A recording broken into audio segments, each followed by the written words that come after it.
Dear students, welcome to your own YouTube channel Chemistry विद्यालय।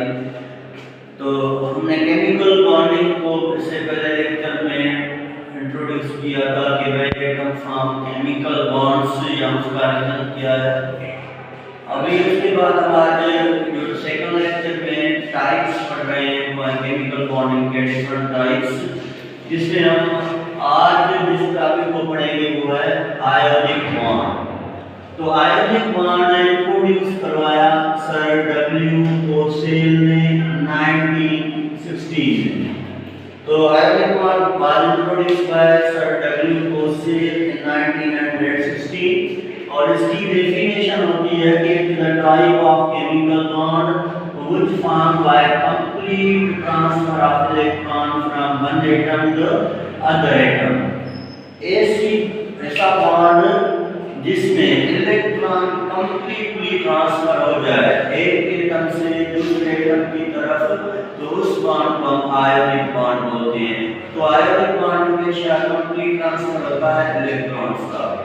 तो हमारे पास आयोनिक बॉन्ड की जो कंडीशंस होती हैं, तो अभी हम इसमें पढ़ेंगे कंडीशंस फॉर आयोनिक बॉन्ड।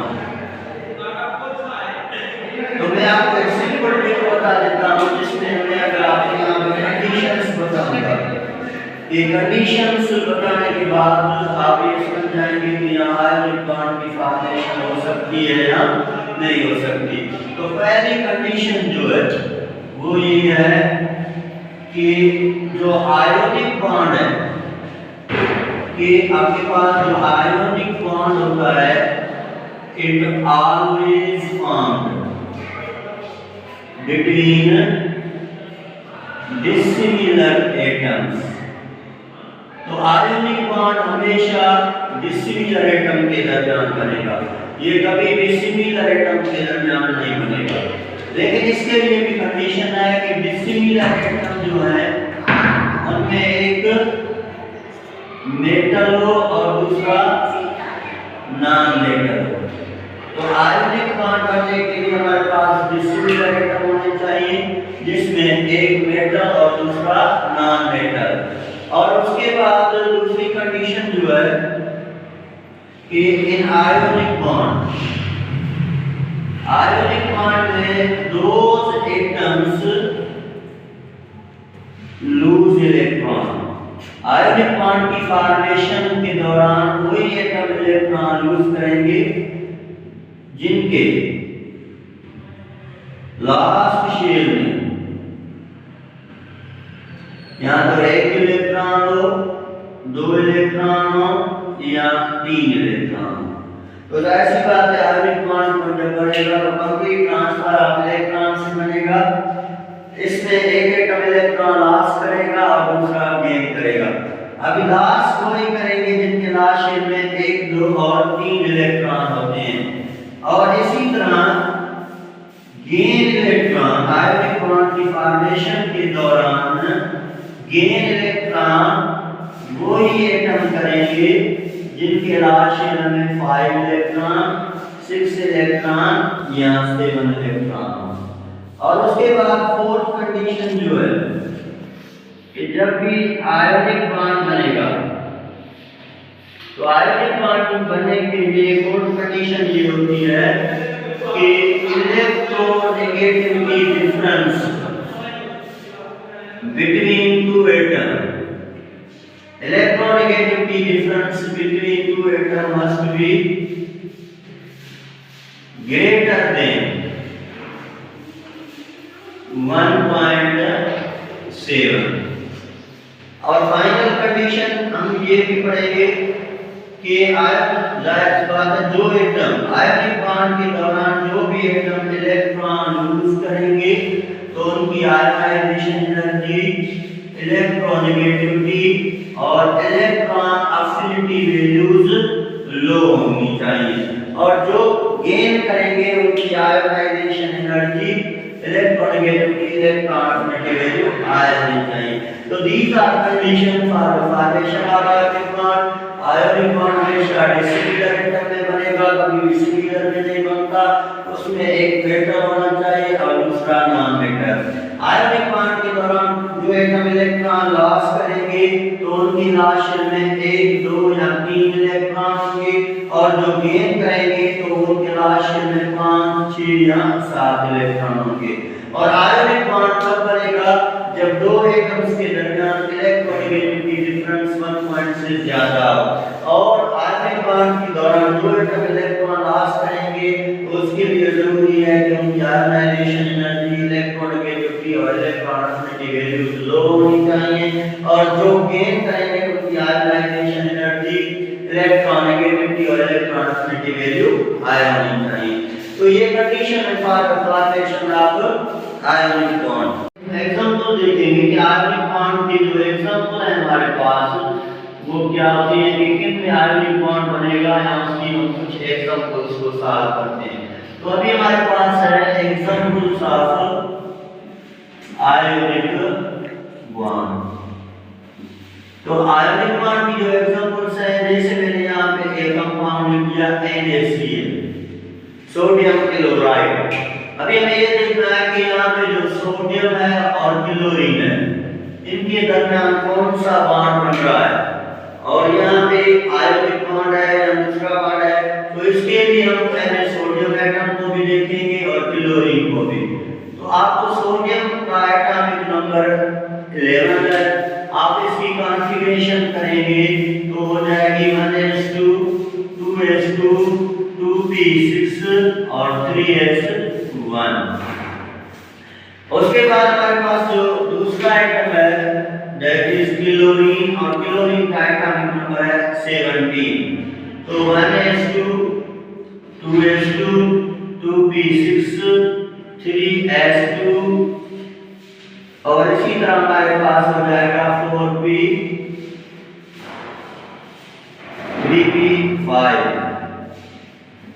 तो अभी देखें यहाँ पे सोडियम एटम भी हमने लिख दिया और क्लोरीन। अभी सोडियम का जो ये फर्स्ट शेल है, ये सोडियम का सेकंड शेल है, और ये सोडियम का थर्ड शेल है। तो this third shell is last shell, क्योंकि उसके आगे कोई भी शेल नहीं है। इसी तरह क्लोरीन का भी फर्स्ट शेल है, सेकंड शेल है, और इसी तरह ये इसका थर्ड शेल है, और इसका थर्ड शेल भी यही लास्ट शेल है। अभी सोडियम के लास्ट शेल में 1 इलेक्ट्रॉन है जो आपको नजर आ रहा है, और क्लोरीन के लास्ट शेल में टोटल कितने इलेक्ट्रॉन हैं? 7 इलेक्ट्रॉन हैं। तो इससे ये कंडीशन तो वाज़ेह हो गई कि सोडियम और क्लोरीन में आयोनिक बॉन्ड बनेगा, क्योंकि मैंने यहाँ पे लिखा है कि आयोनिक बॉन्ड तब बनेगा जब एक एटम के पास अगर 1 इलेक्ट्रॉन हो तो दूसरे पास 7 हो, 6 हो या 5। तो यहाँ 1 और 7 की कंडीशन ओबे हो रही है। तो इसी वजह से ये जो सोडियम है ये अपना 1 इलेक्ट्रॉन कंप्लीटली ट्रांसफर करेगा क्लोरीन की तरफ। तो जब सोडियम का इलेक्ट्रॉन क्लोरीन की तरफ आ जाएगा तो अभी हमारे पास सोडियम का ये लास्ट शेल खत्म हो जाएगा। तो अभी देखें, अभी ये सेकंड इसका लास्ट शेल है, तो इसमें 8 इलेक्ट्रॉन कंप्लीट हो गए, इसके लास्ट शेल में भी 8 इलेक्ट्रॉन कंप्लीट हो गए। तो सोडियम ने इलेक्ट्रॉन लॉस कर दिया जिससे +1, क्लोरीन ने इलेक्ट्रॉन गेन कर दिया जिससे -1, और दोनों ने नोबल गैस की कॉन्फ़िगरेशन ले ली।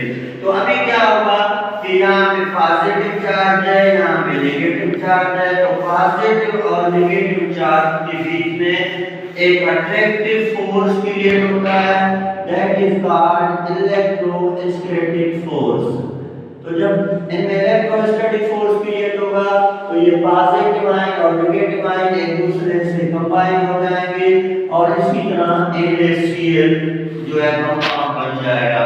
लेकिन जब इनमें अट्रैक्टिव फोर्स क्रिएट होता है तो यहाँ पे एनर्जी रिलीज होती है, and this energy is called lattice energy. तो हमारे पास ये क्या हो गई? लैटिस एनर्जी, जिसको आप यूं डिफाइन करते हैं कि amount of energy release when 1 mole of cation combines with 1 mole of anion to form ionic bond। तो इसी तरह आयोनिक बॉन्ड की कंडीशन होती है, और लैटिस एनर्जी के थ्रू हम ये भी बता सकते हैं कि आपका जो आयोनिक बॉन्ड बना है उसकी स्ट्रेंथ कितनी है। है। तो जितनी लैटिस एनर्जी वैल्यू ज्यादा होगी उतना कोवेलेंट बॉन्ड आपका स्ट्रांग बनेगा। तो इसी तरह के ये एग्जांपल कर दिया जिसमें सोडियम क्लोराइड की। अगर सिंपली मैं यहाँ पे बात कर दूं फॉर एग्जांपल मैग्नीशियम ऑक्साइड, नहीं है आप इसको देखें मैग्नीशियम तो है ऑक्सीजन 8 है, तो आप सिंपल मेथड से भी लिख सकते हैं। पहले शेल में 2 इलेक्ट्रॉन, दूसरे में 8 इलेक्ट्रॉन और तीसरे में 2 इलेक्ट्रॉन, तो ये 12 हो गए। ऑक्सीजन पहले शेल में 2 इलेक्ट्रॉन और दूसरे में 6 इलेक्ट्रॉन। अभी 2 और 6 का रेशियो है, इसका मतलब है आयनिक बॉन्ड बन सकता है। और आयनिक बॉन्ड बनने के बाद मैंने आपको बताया जिसके बाद 1 2 या 3 होंगे तो ये 2 इलेक्ट्रॉन लॉस करेगा और ये 6 इलेक्ट्रॉन है तो ये गेन करेगा 2 इलेक्ट्रॉन। तो ये 2 electron shifted towards the oxygen, जिसके बाद इसके 8 इलेक्ट्रॉन पूरे हो जाएंगे और इसका ये लास्ट शेल 2 इलेक्ट्रॉन चलने के बाद खत्म हो जाएगा। अभी इन दोनों ने नोबल गैस की कॉन्फ़िगरेशन ले ली, तो ये +2 बन गया, ये -2 बन गया। वंस अगेन मैग्नीशियम +2 और oxygen -2 electrostatic force magnesium oxide बन जाएगा। तो इसी तरह डिफरेंट एग्जांपल हैं जिससे हम बता सकते हैं कि आयनिक बॉन्ड की फॉर्मेशन होगी। लेकिन यहाँ मैं आपको ये बता दूं कि मैंने आपको बताया कि आयोनिक बॉन्ड बनने के लिए ऐसे एटम जिनके आप लास्ट में 1 2 या 3 होंगे वो आयोनिक बॉन्ड भी बनाएंगे और लॉस करेंगे। लेकिन ये जो कंडीशन है ये अप्लाई नहीं होती ऑन हाइड्रोजन एटम। अलबत्ता हाइड्रोजन एटम के पास 1 इलेक्ट्रॉन है लेकिन ये कभी भी आयनिक बॉन्ड नहीं बनाएगा, ये अपना इलेक्ट्रॉन लॉस नहीं करेगा। बाकी सब एटम पे ये कंडीशंस अप्लाई होती हैं। तो ये आयनिक बॉन्ड है उसकी कंडीशन और उसके एग्जांपल हैं।